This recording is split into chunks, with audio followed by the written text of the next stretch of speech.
going to be talking about Kering brands, and the accounts that I wanted to engage were Saint Laurent, Bottega Veneta, and Balenciaga. So with Saint Laurent, I just came up with two different ideas of something that I could foresee in a store, but more importantly, I wanted them to surprise me with something. I didn't want to have as much specifics with the design direction for these bags because I wasn't really sure what to do. I just knew that I wanted these featured in my inaugural collection. So with Saint Laurent, the two commercial pieces that I saw was one done in a blue gray glitter. So this is a sighting of a swatch of a bag that they've done in the past, and the other one was just a simple black patent Nikki bag with the YSL emblem on the front enameled in yellow, blue, and red to resemble the Mondrian paintings. The other resolve that I wanted to do with the shoulder straps was I didn't want them to be interchangeable so that you could make it into a crossbody, and instead I wanted two separate black twisted rope straps to go along the bag. So the way that I saw this fixed is they would attach like a circle piece to the black rope so that when you tug on it, the circle doesn't go past the loop. And so that's just, again, a way of fixing shoulder straps that I've seen on other bags in the past. Chanel does it really often. Yeah, I just wanted to see a tasseled black twisted rope straps on a giant bag like this. But in terms of things that the design studios could take more liberty with, was an evening wear treatment. So I didn't have a specific color, I didn't have a specific direction. I just wanted to see something done as like a dressy evening wear treatment for what I imagine to be when you're landing at night and, hauling. The next treatment that I wanted, this one I was more adamant about, but I wanted a Kapoor treatment. So Kapoor is like a bohemian chantilly, not so much just not like lace really exactly. It doesn't have to be like bridal lace, but something again bohemian and like resort wear. So when you see this sighting of a dress, this is what I found to be like a casual Ibiza Kapoor set. So this type of like style trope of a skirt and it being done in like a layered fabric situation was something that I saw. So I thought that Saint Laurent could do that really well. And that's all I have to say about this account. The next brand that is a more stronger piece to my portfolio is Bottega Veneta. So Bottega Veneta to me was my perspective on intangible facets to a lifestyle. I think I was talking about this being in like some sort of like pillars of like if we were to WGSN this. And so this one has more of a historical annotation to it. Let me start with saying that there are going to be 5 pieces, 5 treatments that I wanted done at Bottega Veneta, and I wanted these to be show bags. So we're taking a sample of the Bermuda sardine bag as the basis of what I wanted done. Siberia Hills by Bottega Veneta. Siberia Hills is the prehistoric part of the entire collection series, and I wanted the Bermuda bag to be done with an ivory tusk handle. So with this, I don't necessarily need it to be a sardine. In this instance, you can make it any sort of like glass form. You can make it any form in any material. So I wanted them to create this in ivory tusk, so like actual elephant tusk. With that, I wanted it to be done in a mist gray fur intrecciato. So this is a sample of what I define as mist gray, and apply dark pearls on gilded silver drops. So Bottega Veneta does like metalwork really well. So what I see here are like, do you see these pearls, right? I prefer them to be in this darker pearl and for it to be gilded in silver. So that would be adorning the bag completely, adorning the fur. And that was the one that had a more academic like approach to it. The Palace bag is modern. The Palace bag is LA. The Palace bag is just as I see a current lifestyle for me now. So I wanted it to be, it was inspired by Restoration Hardware's like rooftop by the way. So I wanted it to have a black oak wooden handle,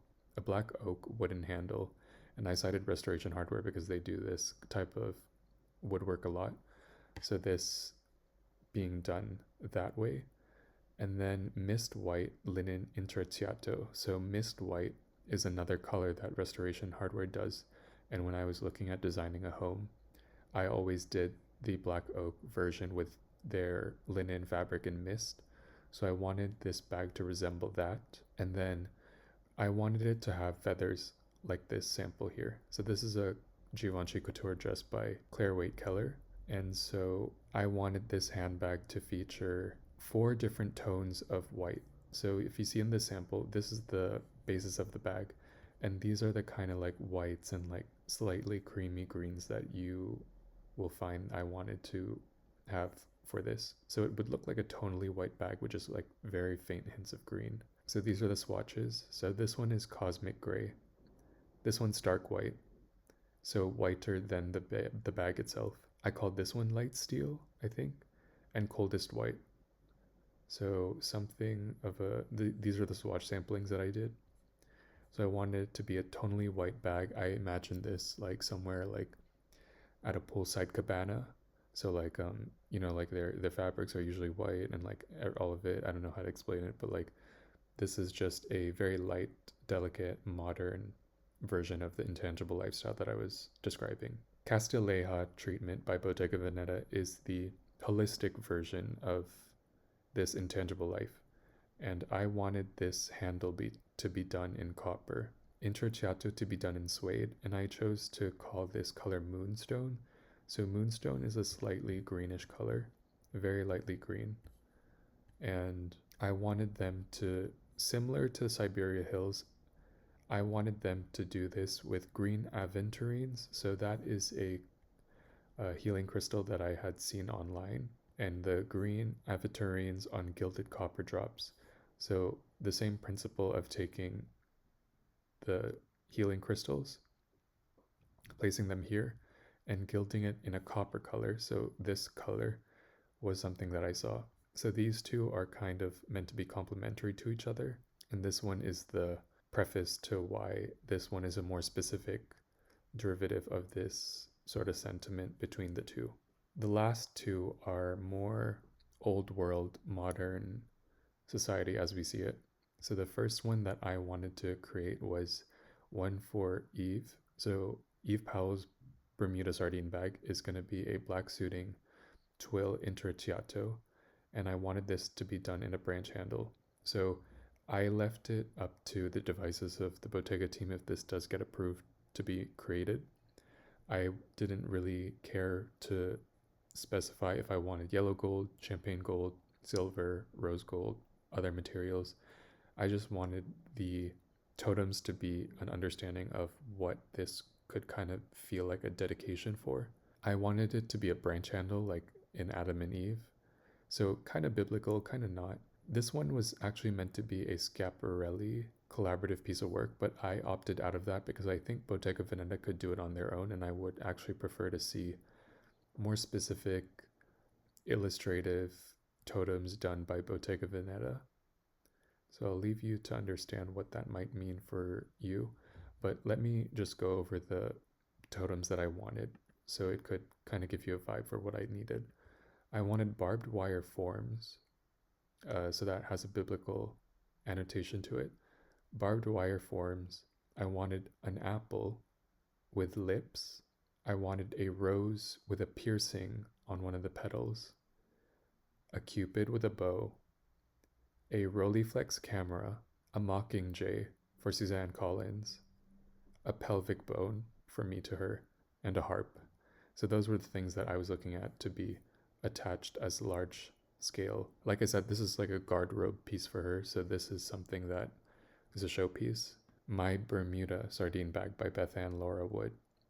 So Bethann Laura Wood is just an amazing artist that I would like to see take a residency with Bottega, and I wanted to tap her in because she does a lot of like beautiful glasswork, amazing hand-blown glasswork. So I wanted to see if she could create this form handle as a piece of glass form with butterflies on the glass. So like basically butterflies like landing on a form. And then I wanted this to be done in black fur intrecciato. So I wasn't going to specify which animal I wanted for the weaved basis of the bag, but I did want it to be in a black fur situation. Hand blown glass abstract twisted forms. So this is a twisted form that I cited as something that I liked to see. And I chose 6 different, I chose 1, 2, 3, 4, 5. 1, 2, 3, 4, 5. There are 5 color pairings. I'm sorry, this is a mistake. But we have apricot sunset, red and blue, chartreuse and lilac, Arata jewel tones, and thrifted windbreaker. Arata jewel tones and thrifted windbreaker are the 2 colors most synonymous with me coming from the Bay Area. Chartreuse and lilac is kind of the inception of Vogue with me and Anna. Red and blue because it is American and this is a Italian manufacturer. And apricot sunset was resembling Judaism for me. So these colors can change. We might even want to do a 6th color pairing right now, but I think that's what I initially put, that I wasn't sure what to do for the 6th one. I wanted to be for sure of these, and again, like, this could change once this does get considered to be experimented with.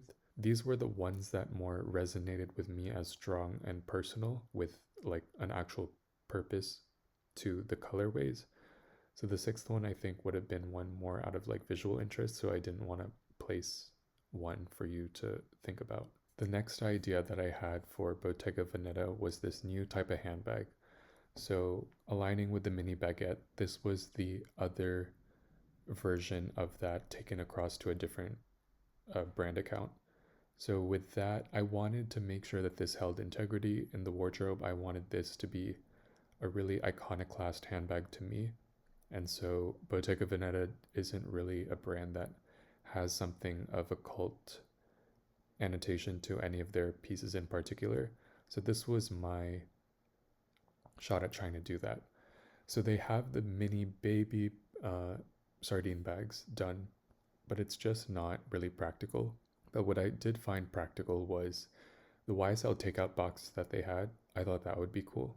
But in order to make it more luxurious and premium, I thought that taking a similar style, you see the Candy Arco bag, right? I like this boxy fit. And so I wanted it to be an open-faced bag. So just a basket, basically a basket with this metal form handle done at the top. So you see here that they would be attached to the 4 corners of the handbag, but as an open top with just like leather holding it together, or the material that we're using for each treatment. So like I said, it's an open top, carry it like a basket, less than 3 inches strap drop between the 2 pieces on the left and right side of the handbag. And so it would just carry like a picotin, like actually like a picotin, but more geometric in a rectangular shape. That's why I called it the bassinet bag. Open top with leather straps harnessing sardine in a triangle notched to the 4 corners. This being the triangle notched to 4 corners. No extra features like the mini sardine, and this is a formal carry bag. So with the Vogue bassinet bag, I wanted to do this in the treatments of Siberia Hills, Pallas, Castileja, and Bethann Laura Wood. So this is something that I saw done in all these treatments. Then I also wanted a medium solstice bag. The medium solstice bag goes with the Bergdorf Goodman project initiative that I had going on, and so I only saw this being done in the fur intrecciato versions. So we only wanted to see this in Siberia Hills and Bethann Laura Wood just because those are the most hard wearing. Pallas is not something that I saw going for sale, or if it does, then it's so parchmented that you would really need a specific person for it. That's why I considered these show bags, because I didn't want them to be available for purchase unless it was something that didn't need to be spoken for with. The quality isn't the reason. The reason is because it's a linen bag with like feathers on it. But in terms of the bassinet bag, I did see this being realized in all 4 treatments. The one that I didn't want for sale is Eve's. Yeah, it was just kind of a dedicated piece that I saw. The last account is Balenciaga. And Balenciaga, I wanted them to create a lingerie city bag. So based off of Alexander Wang's Spring Summer 2016 show, this is something that's really personal to me. It's super emotional. Like, this handbag I think about making me cry, just because like Anna and I have the strongest reasoning for what this collection in general in life did for either one of us. She knows exactly what I want out of this already, but I just said that I wanted same fabrics, possibly a matte base, but silk file. Again, plies of fabric, like you see here. Evening wear covered buttons that they already do. Loose raw hems. Loose raw hems is really important. And then they could also experiment with ruffled cotton bra wiring, hosiery clips. So again, like everything to do with design features of women's wear lingerie. And I wanted this to be done in the aged rose gold Giant 21 hardware. So that is my favorite. They didn't show any city bags in this collection. So that's why I wanted it to be perfected and mastered out as a inception of a product that we haven't seen before. I think that I don't have a real opinion whether I saw Nicola doing this as a call to action that would be separate from his current job scope, or if Alexander Wang could take hold of it. I would choose Alexander Wang because of the treatments that he did. Like this was a part of his era, but I would have chose Nicola because he is the one that actually invented this handbag. So possibly the two. I think Nicola could do a version of this really well himself, so I was going to leave that up to Anna to decide how to go about. But yeah, that is going to be my ideas for Kering.